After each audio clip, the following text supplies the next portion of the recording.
आज आपण जीवन विकास विद्यालयाचा प्रॉब्लेम पाहणार आहोत. स्कूलचा प्रॉब्लेम आहे, त्यामुळं बरेचसे आयटम स्कूलशी रिलेटेड म्हणजे शाळेशी रिलेटेड जे काही असतात ते या ठिकाणी आहेत. तर या अगोदर पण आपण असाच प्रॉब्लेम पाहिला होता, ज्यामध्ये आपल्याला बॅलन्स शीट दिली होती आणि ही बॅलन्स शीट कधीची आहे 1/4/2010ची, म्हणजे वर्षाच्या सुरुवातीची बॅलन्स शीट आहे आणि वर्ष संपतं कधी 31/3/2011ला. म्हणजे वर्षाच्या सुरुवातीला तुमच्याकडे ज्या काही लॅबिलिटी आणि ज्या काही ॲसेट होत्या त्या तुम्हाला या ठिकाणी दिल्यात. तर ह्या लॅबिलिटी आणि ॲसेट तुम्हाला न्यू बॅलन्स शीटमध्ये ट्रान्सफर करायच्या. तर पहिल्यांदा कॅपिटल फंड आहे. कॅपिटल फंड बॅलन्स शीटच्या लॅबिलिटीला अमाऊंट इनर कॉलमला. लोनवर ॲडजस्टमेंट आहे. Balance sheet liability side amount inner column. त्यानंतर लायब्ररी बुक आहेत 1,15,500. बुक्स म्हणजे ॲसेट आहे तुमची. बुक्स बरेच जण एक्सपेन्सेस म्हणून समजतात, तर बुक ॲसेट आहे, त्यामुळं बुक कुठे येणार? ॲसेटला येणार. याच्यावर ॲडजस्टमेंट आहे, त्यामुळं 2 ओळी जागा सोडायची. लायब्ररी बुक ॲडजस्टमेंट आहे बॅलन्स शीटच्या ॲसेटला. त्यानंतर लॅबोरेटरी इक्विपमेंट ॲसेटच आहे, बॅलन्स शीटच्या ॲसेटला ॲडजस्टमेंट आहे, 2 ओळी जागा सोडा. फर्निचर ॲसेट आहे. बिल्डिंग ॲसेट आहे. या चारही ॲसेटवर ॲडजस्टमेंट आहे, त्यामुळे इथं 2-2 ओळी जागा सोडा. आणि हे कॅश बॅलन्स आणि बँक बॅलन्स आपण घेणार नाही, का तर हे गेल्या वर्षीचं आहे, त्यामुळे हे येणार नाही. बॅलन्स शीटमधलं कॅश बॅलन्स, बँक बॅलन्स येणार नाही. आता यानंतर रिसिप्ट पेमेंट बघा. रिसिप्ट पेमेंटमध्ये काय दिलेलं आहे, तर सुरुवातीला बॅलन्स ब्रॉट डाऊन दिलेला आहे, हे सुद्धा आपण घेत नाही. त्यानंतर ट्युशन फी इन्कम आहे, ॲडजस्टमेंट आहे ट्युशन फीवर. अमाऊंट इनर कॉलमला लिहा इन्कम साईडला. टर्म फी इन्कमच आहे. ॲडमिशन फी हे सुद्धा इन्कमला लिहायचं आहे, याच्यावर सुद्धा ॲडजस्टमेंट आहे. ॲडजस्टमेंटला मी टिक मार्क केलेली आहे या ठिकाणी. ॲडमिशन फीवर पण ॲडजस्टमेंट आहे. Term fee adjustment, tuition fee adjustment आहे आणि ॲडमिशन फी पण ॲडजस्टमेंट आहे. हे तिन्ही फी इन्कम आहेत, इन्कमला घ्या. त्यानंतर गव्हर्नमेंट ग्रँट आहे. गव्हर्नमेंट ग्रँटच्या पुढे कंसात काय दिले तुम्हाला? रेव्हेन्यू. रेव्हेन्यू याचा अर्थ काय, तर हे इन्कम आहे, इन्कमला लिहायचं आहे. गव्हर्नमेंट ग्रँट इन्कम साईडला. सॅलरी रिसिप्ट इन्कमला. म्हणजे हे जे सगळे 5 आयटम आहेत हे कुठे येणार? इन्कमला. फक्त ज्या आयटम्सवर ॲडजस्टमेंट आहे ती अमाऊंट इनरला लिहायची आणि खाली एक ओळ जागा सोडायची. त्यानंतर पेमेंट साईड बघा. सुरुवातीला दिली आहे सॅलरी. एक्सपेंडिचर आहे, एक्सपेंडिचरला लिहा सॅलरी. त्यानंतर काय सांगितलंय? परचेस. आता काय काय परचेस केलंय ह्यांनी, तर चालू वर्षामध्ये ह्यांनी परत आणखीन परचेस केलेत. लॅबोरेटरी इक्विपमेंट परचेस केलेत, लायब्ररी बुक परचेस केलेत आणि न्यू फर्निचर परचेस केले. आता इकडे बघा तुम्ही, या ठिकाणी बॅलन्स शीटमध्ये सुद्धा तुम्हाला ॲसेट दिलेले आहेत त्याच, आणि पेमेंट साईडला सुद्धा त्याच असेट दिलेले आहेत.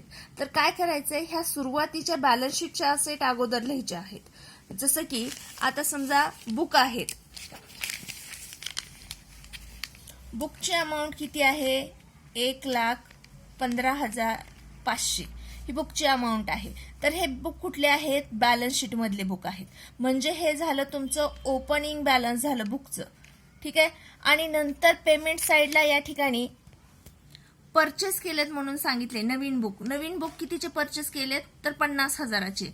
मग ह्या तुमच्या ओपनिंग बॅलन्समध्ये हे 50,000चे बुक काय होणार? ऍड होणार. म्हणजे हे ऍड झाल्यानंतर तुमचं बॅलन्स किती झालं? 1,65,500चे तुमच्याकडे सध्या बुक अवेलेबल आहेत, तुमच्याकडे उपलब्ध आहेत. येते लक्षात? बॅलन्स शीटमध्ये दिलंय ते ओपनिंग बॅलन्स आहे बुकचं, आणि पेमेंट साईडला जे दिलंय म्हणजे ते तुम्ही नंतर आणखीन चालू वर्षामध्ये तुम्ही आणखीन बुक खरेदी केलेत. बॅलन्स शीटमध्ये आहेत ते तुमचे सुरुवातीला तुमच्याकडे होते ते बुक, आणि परत चालू वर्षामध्ये परत तुम्ही 50,000चे नवीन बुक खरेदी केलेत. त्यामुळे पहिल्या बुकमध्ये हे नवीन बुक काय होणार? ऍड होणार. ठीक आहे, लक्षात येते? प्रॉब्लेम सोडवताना आणखीन लक्षात येईल. तर अशा प्रकारच्या काही आपल्याला ॲसेट दिलेले आहेत, ज्यामध्ये लायब्ररी इक्विपमेंट आहेत, लॅबोरेटरी इक्विपमेंट आहेत, हे सुद्धा पहिल्यामध्ये ऍड करायचंय. लायब्ररी बुक आहेत, हे सुद्धा पहिल्यामध्ये ऍड करायचंय. फर्निचर आहे, पहिल्या फर्निचरमध्ये हे सुद्धा फर्निचर ऍड करायचे, सेपरेट नोंदवायचं नाही. पहिलं बॅलन्स शीटमध्ये जे फर्निचर दिलंय त्याच्यामध्ये हे ऍड करायचं. त्यानंतर सन्ड्री एक्सपेन्सेस एक्सपेंडिचर आहे. प्रिंटिंग अँड स्टेशनरी एक्सपेंडिचर आहे. ॲन्युअल सोशल गॅदरिंग एक्सपेंसेस आहे, हा सुद्धा एक्सपेंडिचर आहे. आणि त्यानंतर बाय बॅलन्स कॅरेट डाऊन म्हणजे कॅश बॅलन्स आणि बँक बॅलन्स हे जे काही बॅलन्स आहे हे कुठे येणार, बॅलन्स शीटच्या असेट साईडला येणार. ठीक आहे. त्यानंतर ऍडजस्टमेंट बघा, ट्युशन फी आउटस्टँडिंग आहे म्हणजे या ट्युशन फी मध्ये काय होणार, ही ट्युशन फी आउटस्टँडिंग ऍड करायचं आणि सेकंड इफेक्ट इन्कम असल्यामुळे balance sheet asset side.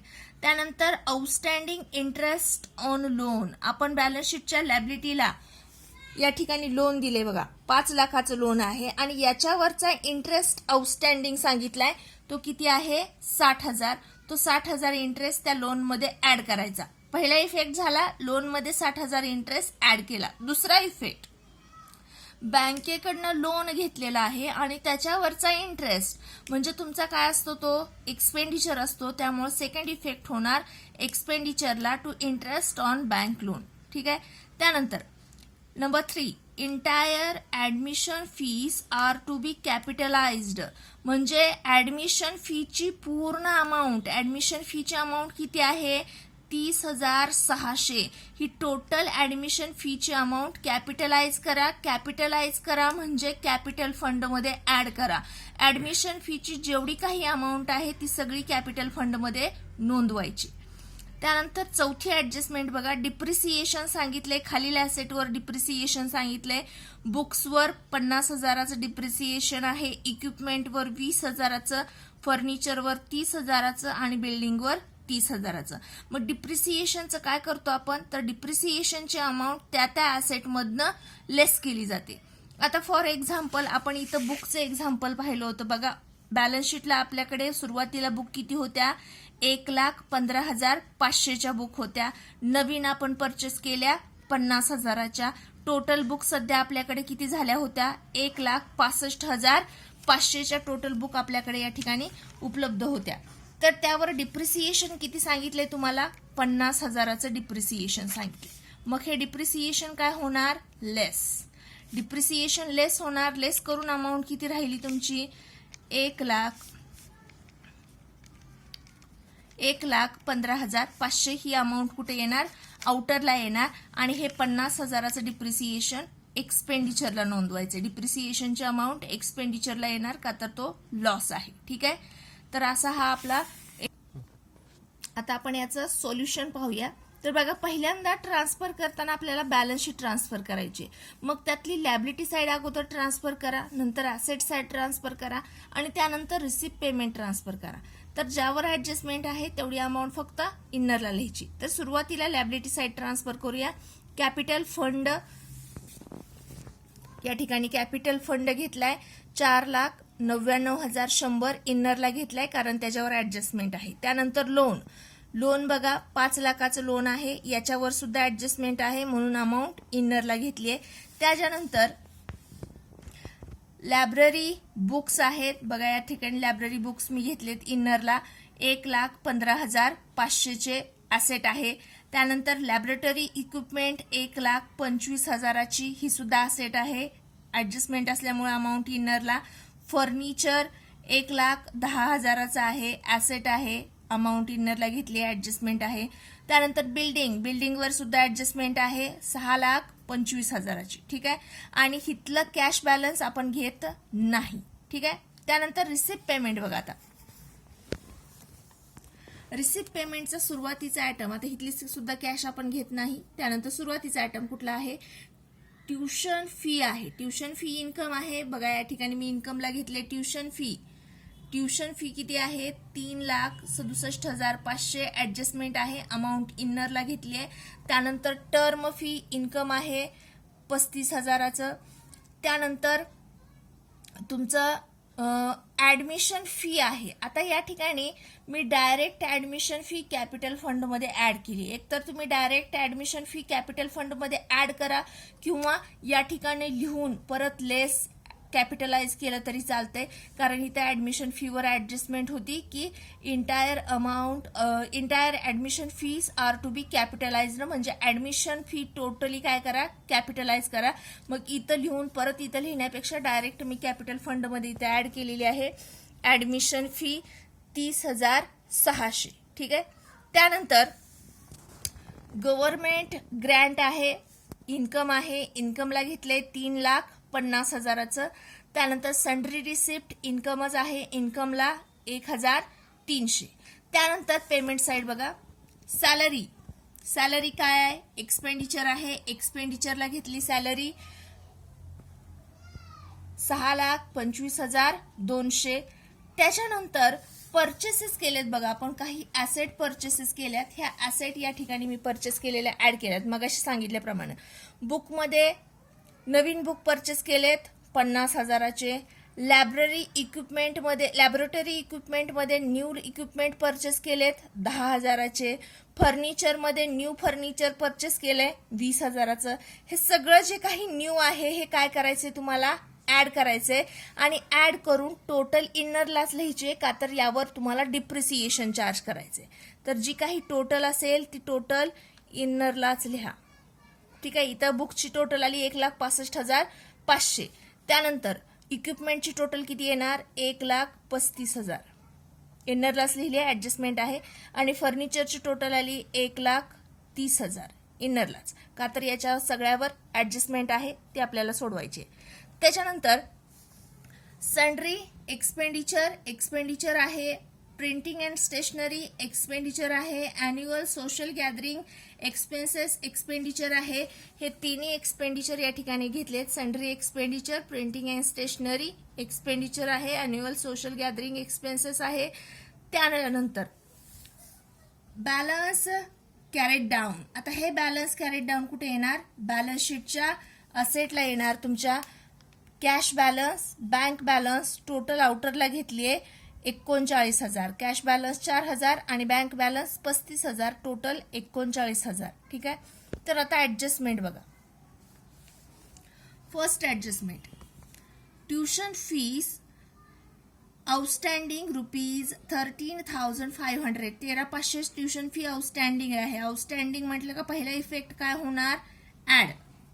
Add करा. ट्युशन फी मध्ये 13,500 ॲड केले. आउटरला किती आले?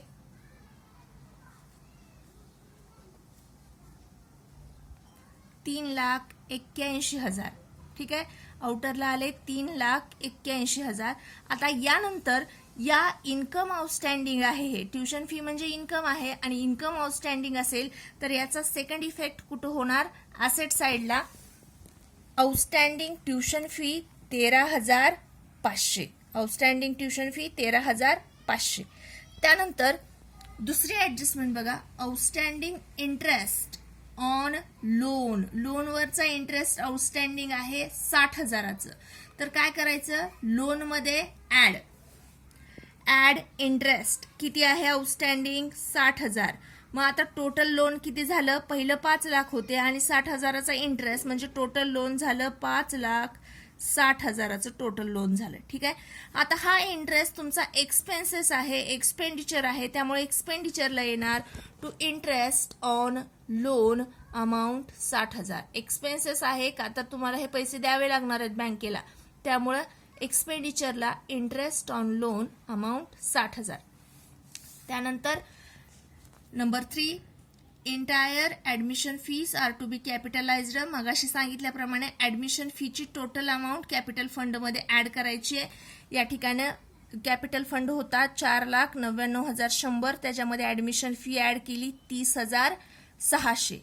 टोटल जी काय असेल ती इनरलाच ठेवायची आहे, कारण त्यामध्ये काय डेफिसिट असेल किंवा सरप्लस असेल ते आपल्याला नोंदवायचं आहे. त्याच्यानंतर शेवटची ॲडजस्टमेंट बघा, डिप्रिसिएशनचे आहे. Depreciation is to be written off as under. खालीलप्रमाणे डिप्रिसिएशन चार्ज करायचे. सुरुवातीला कशावर चार्ज करा? लायब्ररी बुकवर 50,000. तर आपण अगोदर लायब्ररी बुकवरनं डिप्रिसिएशन लेस करू. Less depreciation 50,000. 1,65,000चे लायब्ररी बुक होते, त्यातनं 50,000चं डिप्रिसिएशन वजा झालं. आता राहिले किती? 1,15,500ची बुक शिल्लक राहिली. ठीक आहे. त्यानंतर इक्विपमेंटवर किती डिप्रिसिएशन सांगितलंय? 20,000चं डिप्रिसिएशन सांगितलंय. लेस डिप्रिसिएशन 20,000 राहिले किती इक्विपमेंट आता 1,15,000ची इक्विपमेंट शिल्लक राहिली. ठीक आहे. त्यानंतर फर्निचरवर डिप्रिसिएशन किती आहे 30,000 लेस डिप्रिसिएशन 30,000. फर्निचर कितीच होतं 1,30,000चं फर्निचर होतं 30,000 डिप्रिसिएशन आहे म्हणजे फर्निचर राहिलं परत 1,00,000चं. आणि आता बिल्डिंगवर डिप्रिसिएशन किती आहे बिल्डिंगवर सुद्धा 30,000च डिप्रिसिएशन आहे लेस डिप्रिसिएशन 30,000. डिप्रिसिएशनची अमाऊंट लेस करा आणि आउटरला जी काही तुमची अमाऊंट येईल ती अमाऊंट या ठिकाणी नोंदवा. किती आली 5,95,000. आता ह्या ज्या काही अमाऊंट डिप्रिसिएशनच्या आपण लेस केलेल्या आहेत याचा सेकंड इफेक्ट होणार एक्सपेंडिचरला का तर डिप्रिसिएशन हा आपला लॉस आहे. त्यामुळे एक्सपेंडिचरला बघा बुकवरचं डिप्रिसिएशन होतं 50,000, इक्विपमेंटवर 20,000, फर्निचरवर 30,000 आणि बिल्डिंगवर 30,000 असं टोटल डिप्रिसिएशन झालं आपलं 1,30,000चं. ठीक आहे. तर या ठिकाणी हा तुमचा प्रॉब्लेम सोडवून झालेला आहे. तर तुम्हाला सरप्लस येतं का डेफिसिट येतं हे काढायचंय आणि जे काही येईल ते कॅपिटल फंडमधनं ऍड लेस करून बॅलन्स शीट क्लोज करायचे. परत एकदा प्रॉब्लेम व्यवस्थित पहा